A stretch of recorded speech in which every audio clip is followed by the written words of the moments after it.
Hey everyone, welcome to the 11th episode of the Mean Green Gridiron podcast for the 2024 season. 11 episodes deep. Feels pretty good. Feels like we've made some strides this season as a podcast duo. But Carter, not as fun to talk about the accomplishments of our dear friends on the football team this week. Yeah. Yeah, I said last week I was tired of doing podcasts after losses, even though we didn't do a podcast after the Tulane and Memphis games. I was like, I don't want. I said I missed doing a podcast after a win. Yeah, for And, sure. I was hoping that that would be the game that we could pull it out. And we'll get into it. I know we were talking pre-show about how much of the game you were able to watch and stuff, but Um, my main takeaway was that that is a game we probably could have and should have won with a little bit of better preparation. I'm still like beyond mad. Mad doesn't even begin to describe how I feel about having the second longest drive in college football history happen to us. Was it the second longest, like in terms of plays run, right? In terms of play clock, I'm pretty sure. Oh, play clock. Gotcha. It Okay. was a 21 play drive for like Yeah. 13:58 or something. But I mean, it was just maddening, and it was just one of those drives where it wasn't even like penalties killing us. It was just like 4 or 5 yards of carry, and they just kept chopping it all the way down the field. And it was a nightmare. It was Was so that frustrating to watch in person, not in person, but in real time. Um, you were gonna say something? was that the drive where Taylor Starling was like playing off the receiver and he just catches a quick little hitch route, and then they show like Capone, like a replay of Capone yelling. He's like, "It's 3rd and 5," and there's like spit flying out of his mouth. Yeah, yeah. And Oh man. apparently, he threw his headset at some point, which I didn't see, but someone was saying that on Twitter that he was like throwing his headset and pissed off. And I'm like, dude, this is your Mhm. job. Yeah. Um, yeah, I'll go into it more in a little bit, but yeah, just I don't know. This is the th example of like just we could have hung with a team that's objectively better than us and could have at least had a real chance to win the game. There were a couple points in the fourth where like maybe it felt like we might get some luck. There was one drive in the fourth. I think we went to the red zone twice in the fourth quarter, and I know we came away with like 3 points in 4 red zone trips. So um, not great there, but I know two of them were in the fourth quarter. So Yeah.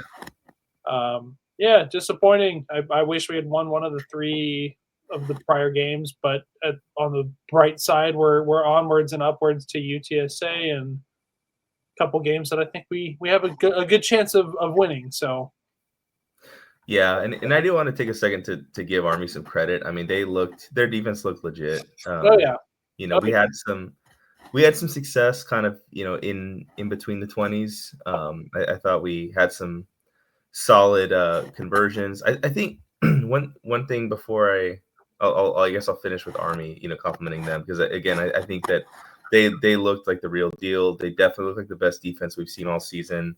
Um, I thought that we had some success throwing the ball over the middle of the field, and I don't know if it was just not there when we wanted it to be there on certain plays, but it felt like there could have been more there at times. But um, I think that one thing I will say that is maybe a little less positive, less complimentary is that sometimes I think that an offensive coordinator should be judged by his body of work, because if you look across the country, if you Google, or not Google, but if you like search on Twitter any offensive coordinator on like a game day, you're gonna get a bunch of tweets from like the that school's fan base just like railing on their offensive coordinator for whatever play calls have been made throughout the game.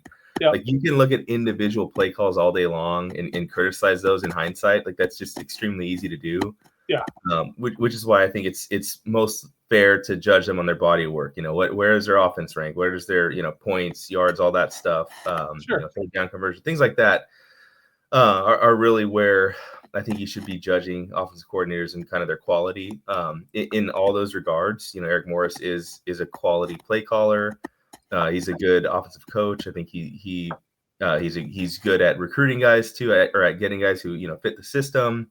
I think all those things I think are true, but I think there have been a lot of times this season where his play calling has left a lot to be desired. Where it's kind of like, not only is it a bad call in hindsight, even in the moment, we're kind of like, why is that the play call he went to? Like, the biggest example for me this season has been a lot of these third down runs where I think the intention is he's going for it on fourth down, so he's trying to set up a fourth and more reasonable, which I think is good logic. But in my opinion, I think you put the ball in the hands of your playmaker.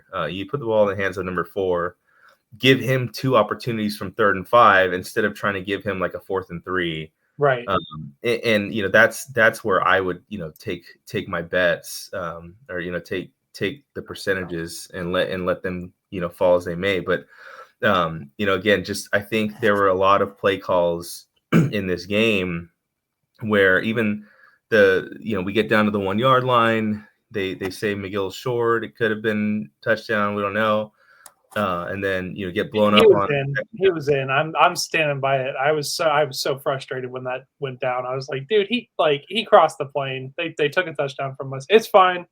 Yeah, I know. I already lost, but he scored. I think he was too. That one seemed a little bit weird to me. But and then second down, play gets blown up, and then you get third down, and I can't remember if it was third down or fourth down, but either way, there was at least maybe both. I think it was fourth down, like fourth and goal from the 2 or 3, and it was like the runs were just not working. Yeah, and they went with another one, and I think in his mind he feels like he can catch them off guard, but I would much rather kind of put the ball in the guys that you trust, and let them try and make a play than go with the whole try and catch them off guard kind of thing, or the whole running a draw on 3rd and 10 versus just letting your quarterback drop back and try and find some of the receivers you feel comfortable with. Yeah, no, I totally agree, and I think they went with the momentum they carried from the first. I think it was the first drive of the game where they had that was 2 first downs. Yeah, so they clearly wanted to have that momentum, and they thought they could keep riding with it. But I agree. I mean, there's been so many times this year where it's been like 3rd and 6, 3rd and 7, and they just run up like a plain shotgun run up the middle, and I'm like, I understand that, like you said, kind of the analytics of like you want to put yourself in a better position on 4th down, but I also am in the same boat. I'd rather have 2 good chances from 3rd and 7 than 1 good chance on 4th and 4. Mm-hmm. And I don't really understand that. I do think he's or Eric Morris, I think, is a creative enough play caller that, like, in the long run, I think it's something that he'll probably learn to like outgrow. Like, I don't know. Our offense clearly doesn't have any problem scoring or getting points on the board or moving down the field. I mean, we still had relative success moving it on Saturday. We just couldn't capitalize when we were in the red zone. But Army's defense is very good. I mean, that's probably the best defense we play all year. And speaking of defense, I will tip our cap. I know I mentioned that drive in the 3rd quarter was so frustrating, but I mean, our defense really did play about as good as you could ask them to on Saturday. If you talk about going into the game, you're saying, okay, well, they're going to hold Army to 50 yards lower than their season average, and they only hold them to 14 points. You think that'd be good enough to win, but then you look at the time of possession, and you're like, oh. Yeah. Yeah, I think in terms of like percentage of like drives, not the same as holding a team to 14 points when they had the ball, 9 times or 10 times in a game. So it's a little different in that regard. But yeah, I mean, they played well enough to win, and that's all you can hope for. And like you said, I mean, the offense hasn't had trouble scoring this year. They did this Saturday, and I think this is where some of those kind of play calls that maybe we've been able to overcome in the past were a little bit more magnified against an opponent like this. And then in a game like this where your defense was giving you a chance, Brian Nelson, I thought he played well. I think there was one play where I think if he hadn't gotten off a block from a receiver and made a tackle when he did, I think it was on the first drive, like that would have gone for probably a touchdown. Maybe it was the second drive, but Yeah, I thought he played well. Also had the pick, and another frustrating aspect. It's going into the game. I try not to be conspiracy theory guy, but I was fully expecting the refs to be on the side of Army. Trying to get a American team in the college football playoff. I get it. Maybe I'm wrong, but it seemed like a logical thing to have happen, and there were definitely some officiating that was questionable, and I thought to me the most frustrating was the pass interference stuff. It's like it was like the refs were very ready to call a pass interference as soon as the ball went in the air. It was like, oh, there's actually a pass to like officiate on, and like it felt like they had their hand on the flag like while that ball was in the air, before anything happened. So there was at least one bogus call. Another one was Daly. It looked like a fumble to me, like a strip sack in the second quarter.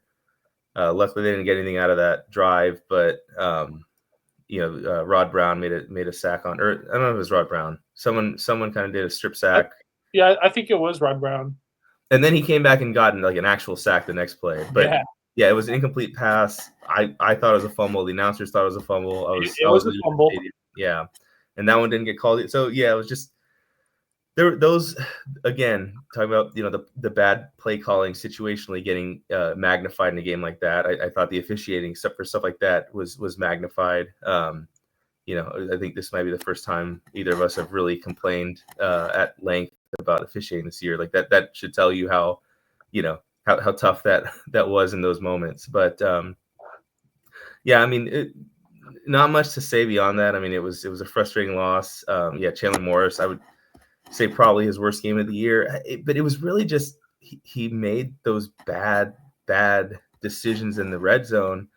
I didn't think he was terrible, like in between the 20s. I think it was just, really bad. There were a couple times where he kind of threw the ball away when I felt like he wasn't facing pressure, and it seemed like he had more time to extend the play. But other than that, those are my main gripes with him. I thought that it was mostly just those really bad, costly turnovers that kind of put a damper on his performance. Yeah, those two picks in the fourth quarter were as bad of throws as he's made all year.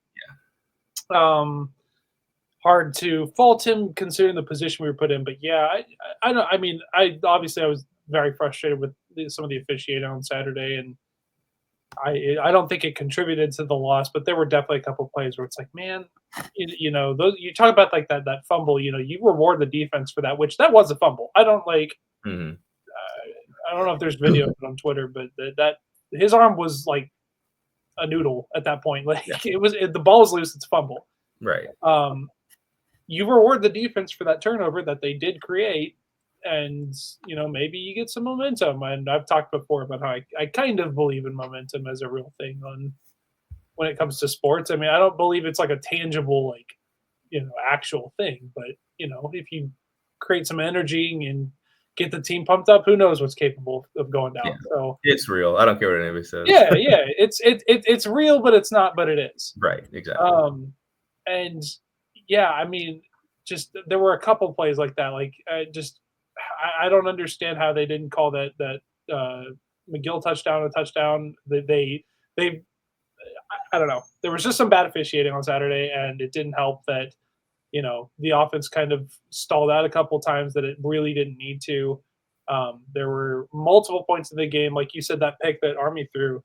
I mean, there were like 4 passes in that game, and they were all terrible. I know he completed a couple of them, but they were just the way he throws, and like you can tell this is a guy that just does not throw the ball. So like watching him pass every time they did, I was like, oh, pick that, it's a bad read or something. Yeah. And then that one pick that he threw was just like an abysmal throw. And so I'm like, dude, thank you for passing us the ball. So, no, I mean, the game did not go down how I thought it would. Both defenses played a lot better than I thought they would. And that's not to say that I didn't think Army would come to play. I figured that we would be a team that could probably exploit their defense a little bit harder. But then our defense also, for what they were asked to do with Army just clogging time of possession and, chunking off these runs. I mean, they did a relatively good job of containing them. I don't know what their longest run was on the day, but Yeah. I mean, full game in retrospect, it did not feel like they had a ton of like 20, 30-yard carries, which we're kind of used to with this defense. Right. Kind of like we talked about in the preview, where it's just like we got to avoid those plays where we're just behind the running back and chasing him down for a 30, 45-yard gain. Like those are the plays that we have to figure out how to stop or at least reduce to some capacity. Didn't feel like we had that many of those Saturday. So, I mean, I will give the defense their due.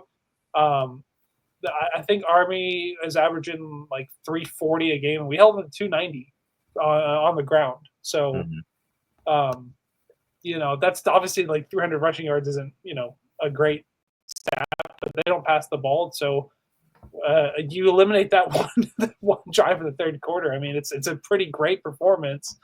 Army's just a team that'll do that to you. They're tough and physical, and that's like old 1900s way to win a game is just to eat the clock and pound the hell out of the ground. So hats off to them. They played tough. I really, really don't want to cheer for them solely because of that one drive. Yeah. But I mean, yeah, it's fun that a team like that is doing so well in our conference. And I mentioned it on a recent pod. I'm still pulling for the three different Army Navy games this year. I want them in the conference championship, then I want the Army Navy game, and then I want them to get in the playoff. That's my hope. So, yeah, we'll see. But yeah, no, I mean, it's a frustrating loss, and I don't so much feel as though we as a group are losing momentum or at a breaking point or anything like that. Some people had some takes on Twitter. I'm not going to say who, but some people were talking about like firing coaches and we're going to lose out. And I'm like, okay, like let's relax. Like all three of these losses, as far as we're concerned, were close losses. The Tulane game kind of got out of hand early, but we made it respectable. We could have won all three games. And I think the only frustrating aspect coming away from this stretch was that we were in this position last year where we had games against SMU and Memphis and whoever. And so those big games, those games that really mean something, we could have won a bunch of those last year and didn't. We didn't win any. And so kind of the hope this year was like, okay, maybe we sneak up and, win a game we're not supposed to. And that's not on the docket now. The only game left that we're not supposed to win is UTSA. And I mean, I don't think anybody would really be surprised if we win this game because UTSA is not great specifically. Yeah, we're still technically favored this game, so we are favorite. I'm seeing a lot of like 37-30 kind of score predictions where UTSA can score, but their defense is like we'll be able to score on them. I'm fairly certain. So, yeah, I don't know. I disgruntled is not the word. I would just say, obviously, I wish we were able to steal one of those games.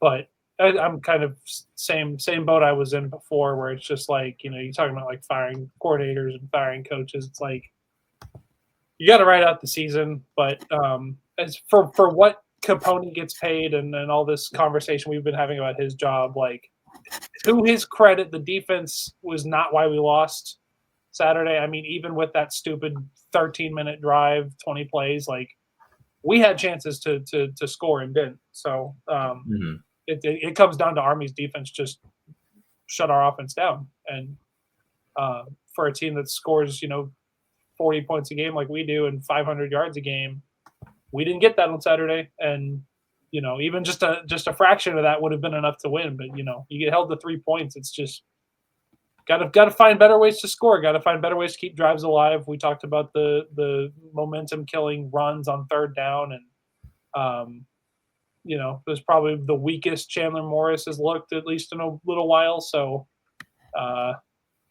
for as banged up as we are, I don't want to be mad. It just stinks. You wish you could have won one of those games, but.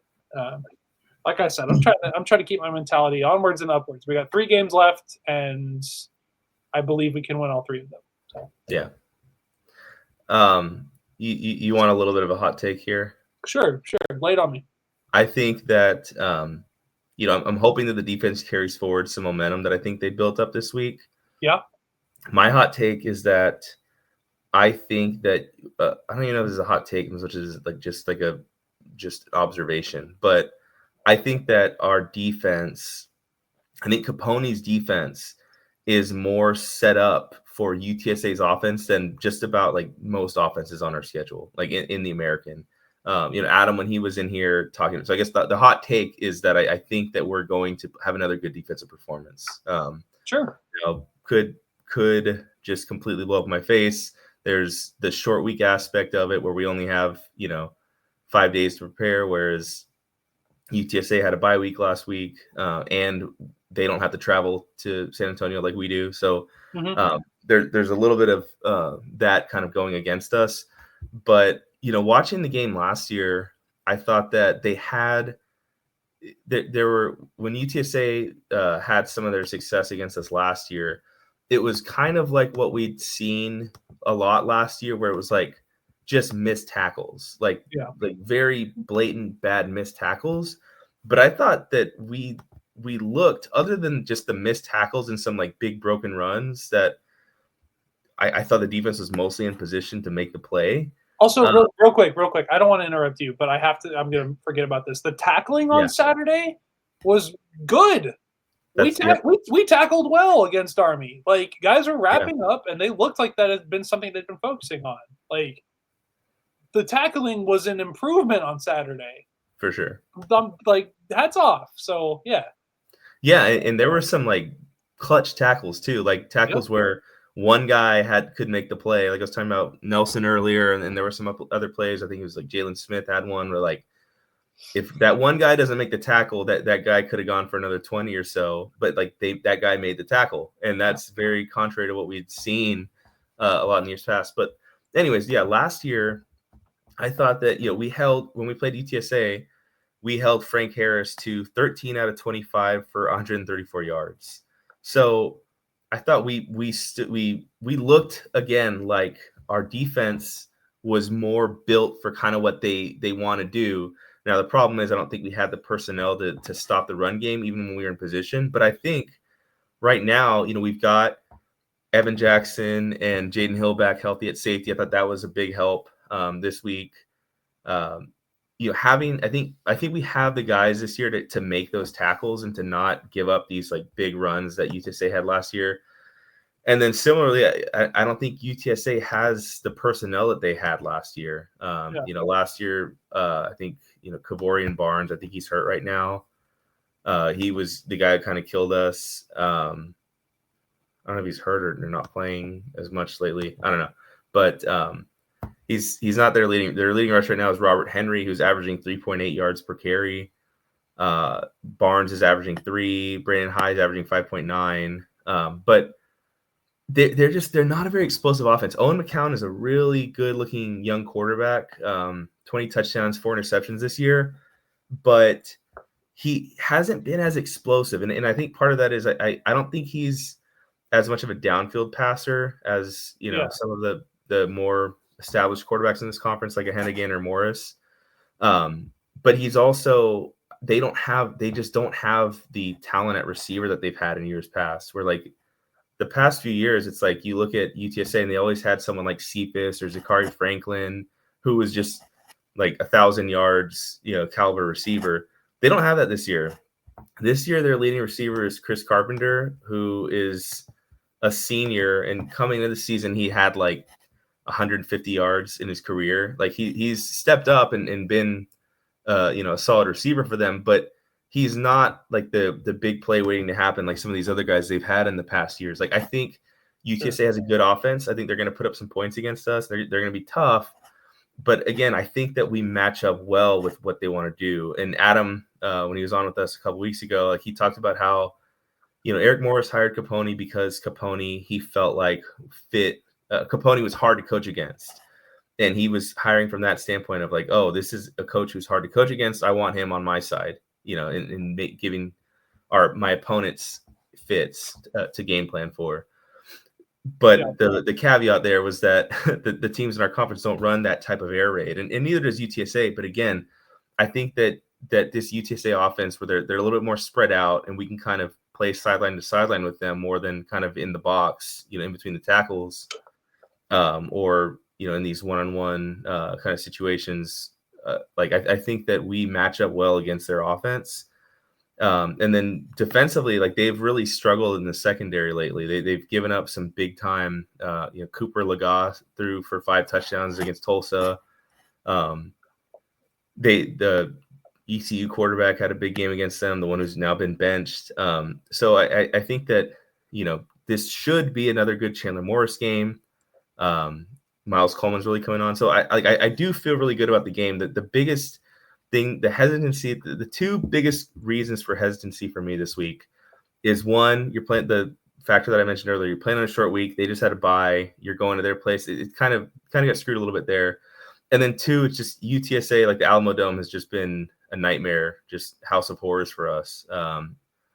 We've won once out of 6 trips down there, I think. And and that one game was a nightmare. The one win, and it was like our best team against like one of their worst. It was like 9-3 2018 Mason Fine versus like a 3-9 UTSA team, and we still barely beat them. Yeah, but you can chalk up to like throw the stats and record books out the window. It's a rivalry week, but even still, like, that was the 2018, which is debatably the best team we've ever had. Right. Versus not very good 2018 UTSA team. So yeah. So it's from that standpoint, like when the ball gets kicked off, and you're in that dome, it's like PTSD. Like just like the sight of just like watching a game in that stadium, it just bothers me.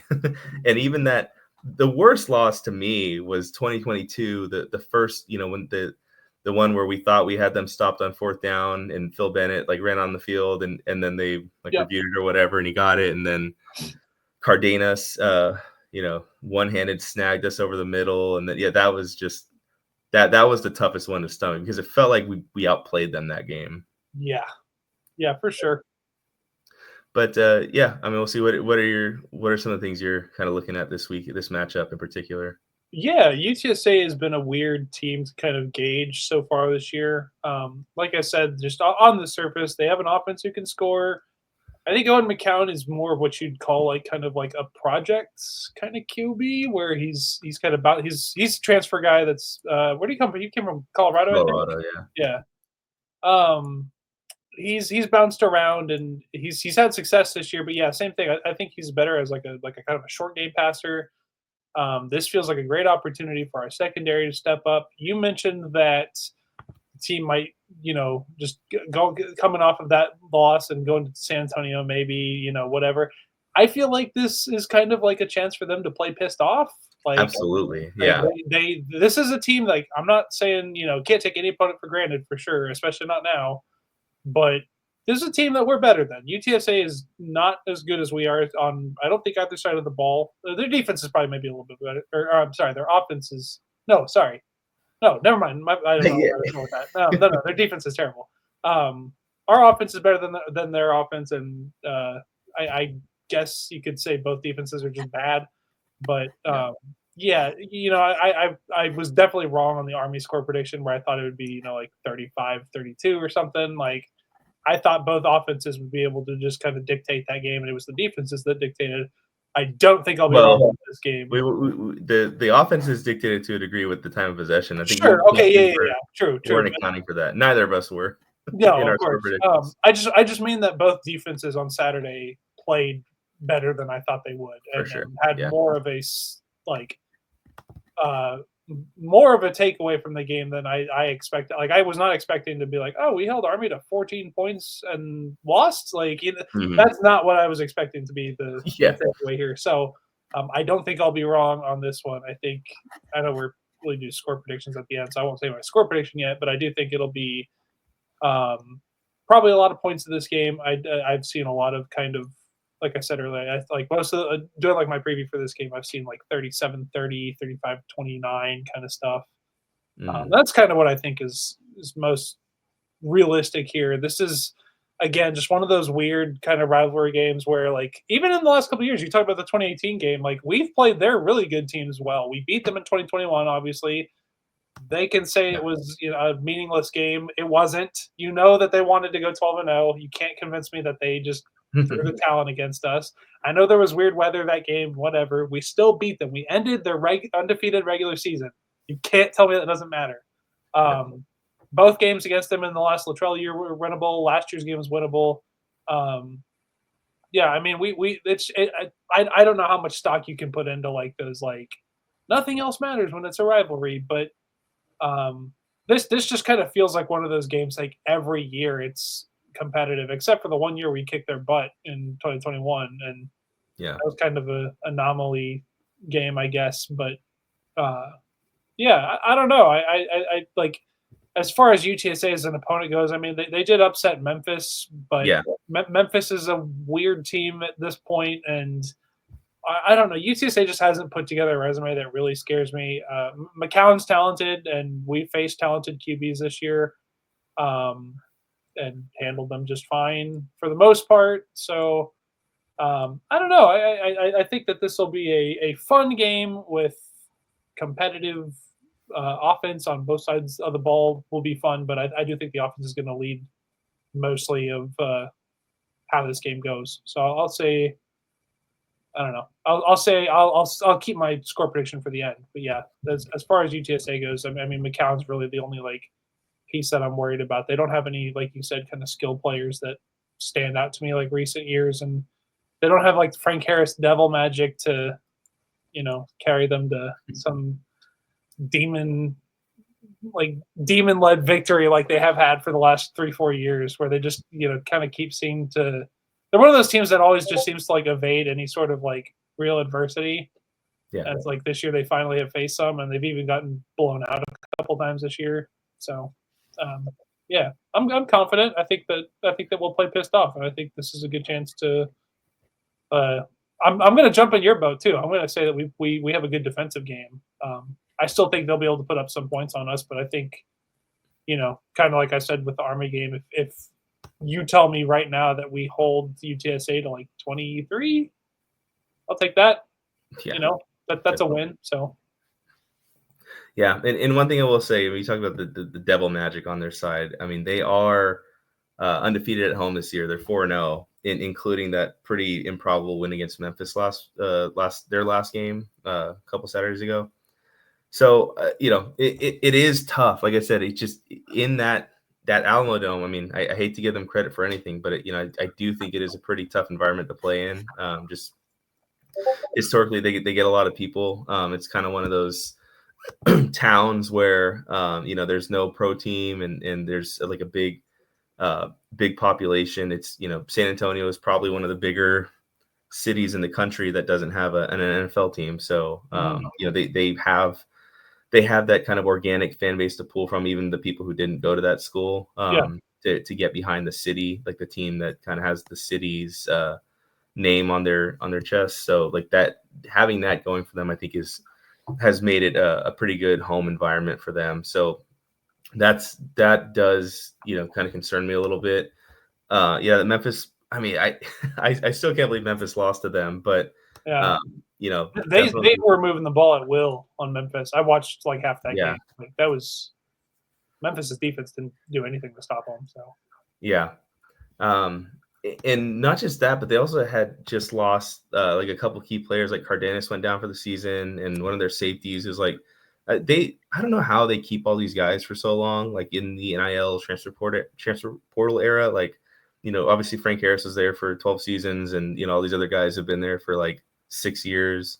There's like, when do these guys graduate? Like, can we get these guys like a resume template and just maybe get them off the football field? I'm tired of seeing them. But I think just going into San Antonio, it's going to be tough. I would love to give them their first home loss of the season.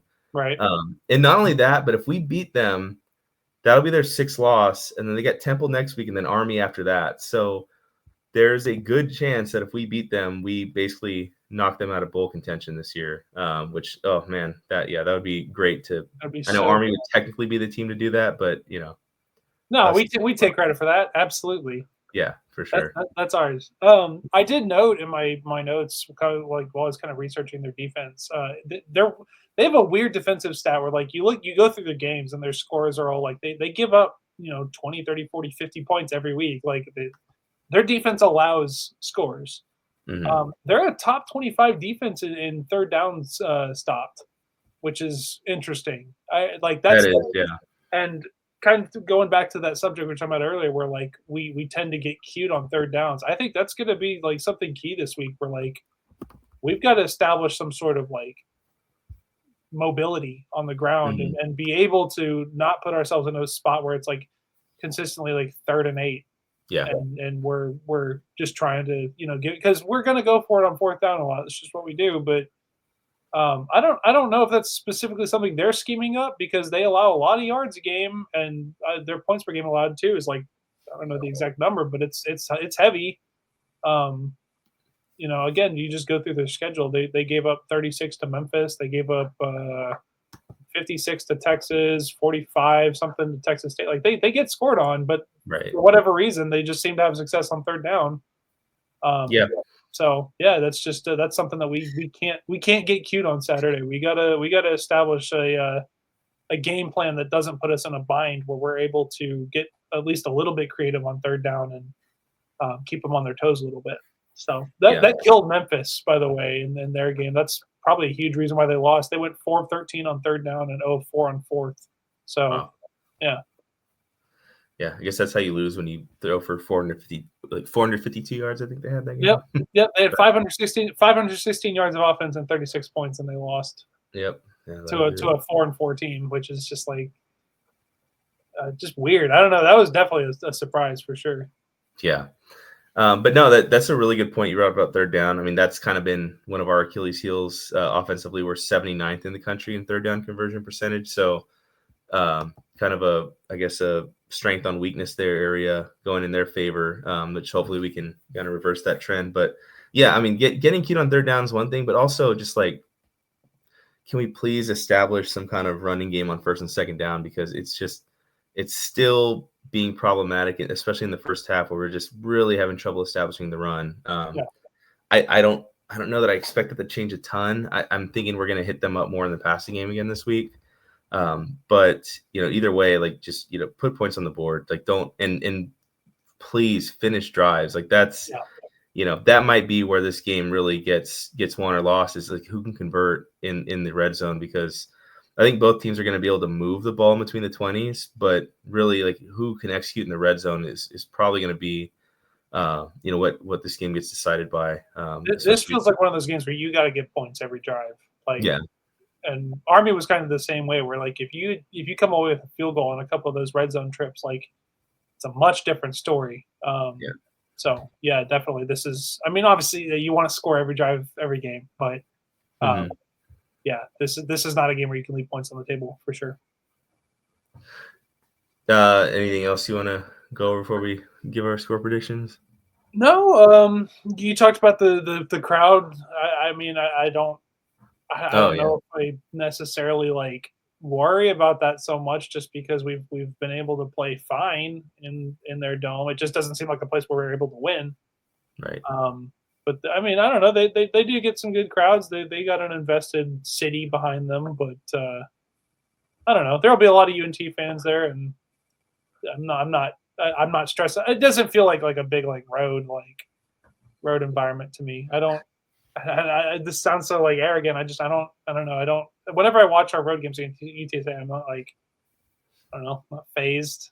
I I don't don't know. know. I just hate there's something about just like the colors in like the dome where it's just like, oh It is god, we're gonna lose this game. bright orange. Yeah, Yeah. yeah. It is. For whatever reason, it's. I felt the same way growing up as a Baylor fan against Oklahoma State. Whenever we'd go play in Boone Pickens, and it's just like Mhm. all bright orange. I don't know what it is. It is an intimidating color. I'll give them that, but other Yeah. than that, no, I think it'll be a fun environment at least, and I think that our team will respond to that. Yeah. All right, I'm gonna go ahead and give my score prediction. I'm gonna say 34-27 good guys. I think my pick to click this week is gonna be Miles Coleman. He is, not San Antonio area, but he's an Austin area kid. So like he's coming back to kind of the same neck of Texas, and he's really been coming on lately. I think he's going to be a really good receiver for us, hopefully for 4 years here. But again, I think that there was a lot of focus, and there has been a lot of focus lately on DT Sheffield, just because like for sure, every defensive coordinator is going to scheme for that dude, and I think one of the guys it kind of leaves opportunities for is like Miles Coleman. Defenses are so ready for DT Sheffield that the 5'6" little receiver that you kind of forget about, like that dude will dice you up. So I think he's gonna be a breakout game for him. And I think, like you talked about playing pissed off, I think this is gonna be. I think Chandler Morris, I think he's gonna respond. Like he responded pretty well. We played that last really bad game he played was Tech, and he came back against Wyoming and just had like a really solid, clean performance where he made the plays when he needed to, but most importantly, he protected the ball. So I think Chandler Morris is going to come out, playing inspired, and then, like I said, I think defense is going to do enough to win this game, and like I said, I think they'll match up pretty well with UTSA what they're trying to do offensively. Yeah, for sure. I'm kind of in the same boat. I think the margin will be a little bit bigger. I think this probably ends up in the 39 to 23 kind of range. I feel like there's might be a little bit of a weird score there for whatever reason, but I'll say 38, 39, 23. Maybe we go for 2 once to kind of, rub some salt in the wound for them. As far as like players breaking out this week, Miles Coleman was a good pick. I don't know. I didn't really think about a player that I kind of want to see break out this week. I don't know. I might just stick with Miles Coleman with you. Give me your leading rusher. Which back out of the trio you think is gonna separate? It's a crapshoot. You know what? Just to get it out there and just to be a little bit of a contrarian, I'll say Kiefer Sibley. Sibley has a big game. I'll say he goes for 50 plus. I don't know why. I just feel it. I've been wrong about a lot of stuff this year, so I'll just keep getting wilder with my picks. Not that Kiefer Sibley's a bad running back, but we have not established any sort of running game recently. So I bet Saturday is the day we do. Or Friday. It's a Friday night game. Yeah. I don't know if I've said Saturday a couple times, but yes, it's a Friday night game. I know this. Yep. I say Sibley with a 50-plus yard game and a score and a win, and I think we win by 16 to 17 points. I love it. Sorry, go ahead. Right. No. I was just going to say, I think that this is like, I think that winning 6 games, so we kind of joked about like hit 6, we wish we were in a better spot than that now. We would like to have number 6 on November 13th, and this team's definitely good enough to have more than 5 wins at this point. But, I think getting that 6th win really matters to them. And I know that, like, we've talked about it all year. Like, I think you can kind of shuffle up the wins this year and just get a bowl win. Like, we want to get to a bowl game and we want to win a bowl game. We want to win some postseason hardware, and that's like an important milestone, I think, for this team in year 2. So, you win this weekend, you're going to a bowl game. So to go get 6, I think the team knows that. I think they play pissed off after the last couple weeks against, I don't want to say a lesser team, but a team that is not quite as good as maybe Tulane or Army. And I think we're gonna win. I think we're gonna finally get a big dub in San Antonio. Yeah. I was say I love the Carter score predictions. It's always like a statistics website score. Like it's never like a. See, I hate final scores like the Army, like 14-3. I hate it. I want to get weird. Yeah. Like I love the feeling I get when I look at that like A&M LSU box score from a couple years ago where it's like 74-72. Oh my God. Yeah. Love that. That's my kind of football. Everybody on Twitter was like freaking out over that Army drive and being like, this is real football. I'm like, no. Real football is like Baylor, West Virginia back like 10 years ago, and it was 70-63. Doesn't even have to be a ton of offense, just like weirdness that you don't get every Saturday. I don't want to watch like a 28-21 game. Make it weird. Go for two. Go kick the onside. Yeah, Block a field goal. Who knows? So for sure. No, I have a little bit of a trivia, like a random trivia question for you. So the last time we played UTSA in San Antonio was also on a Friday night. It was for the conference championship game. Yep. There was a news break that day for not football related, but it was sports related news break that day that's relevant in our world. Do you remember what news broke that day that we were playing UTSA? What would that have been, like early December 2022? Mm-hmm.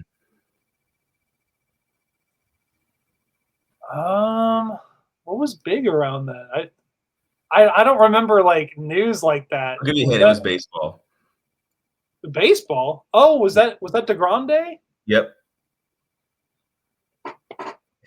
How did I not get that? How did I not know? I had to bring that one up because Carter broke that news in our group chat, our baseball group chat, like a few days prior. And we're like, all right, Carter, we trust you, man. Wink, wink. But like, we want to believe you, but like, we'll take it with a grain of salt for now, but we'll give you credit. And sure enough, he had it. Like he had the insider knowledge on lock. I have like one of my best friends has it's like his wife's friend's cousin or some weird connection where they work.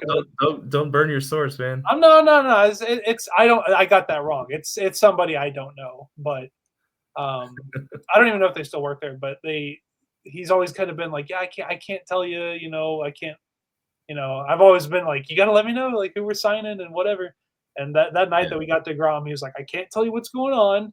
I can't tell you who we're getting, but I can tell you that they're in like lockdown meetings right now. And I was just like, oh, so yeah, that was a fun weekend. I think the diehard baseball fan in me was able to trump Jacob DeGrom coming to pitch for my team. Yeah, over that loss. Yeah, no, I mean, I am somewhat glad we lost that game because I was so heavy on the Fire Luttrell train. I didn't buy any of the 7-win. Like I wasn't buying it. I knew we were going to lose. I knew that team was not conference champion material. It's the reason, like, whenever people were in the comments when we fired him and being like, how could you fire this coach? You just won, right. It's like, you don't get it. You don't get it. So I wasn't like hoping we lost, but like there was a small part of me that was like, okay, well, if we lose, we're probably going to fire him. And that's kind of what I want anyways. So, the win there could have set us back. That's wild. I was gonna guess like some like Ukraine stuff. Like I don't remember what was like global news then. I thought you were gonna like spin some wild like global geopolitics stuff on me. I didn't know. I thought baseball MLB news on a Mean Green podcast was a wild enough spin, but I'll up my game next time. The main reason I don't have that DeGrom date memorized is because November 1st, 2023 has been so ingrained in my head. By the way, for any Houston Astros fans who may or may not listen to this podcast, that's the day the Texas Rangers won the World Series. But that's the date that I have like locked in my head. So I'm not great with dates, but yeah, that does make sense that why I maybe don't remember the scars of that UTSA game.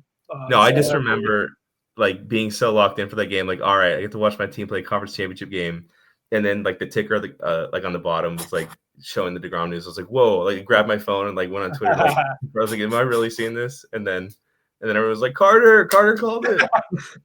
I love taking credit for news that I did not technically break and have no. I can't say who my source is, and my source is not even my source. So, you know what? I'll hang my hat on that and always kind of have that. But Carter's the reason why DeGrom's in Texas. We'll put it that way. You could say that. I'm also hoping that I get a chance to repeat that experience sometime, maybe with Juan Soto or Roki Sasaki, maybe. Ooh. But that one's actually in our budget. But yeah.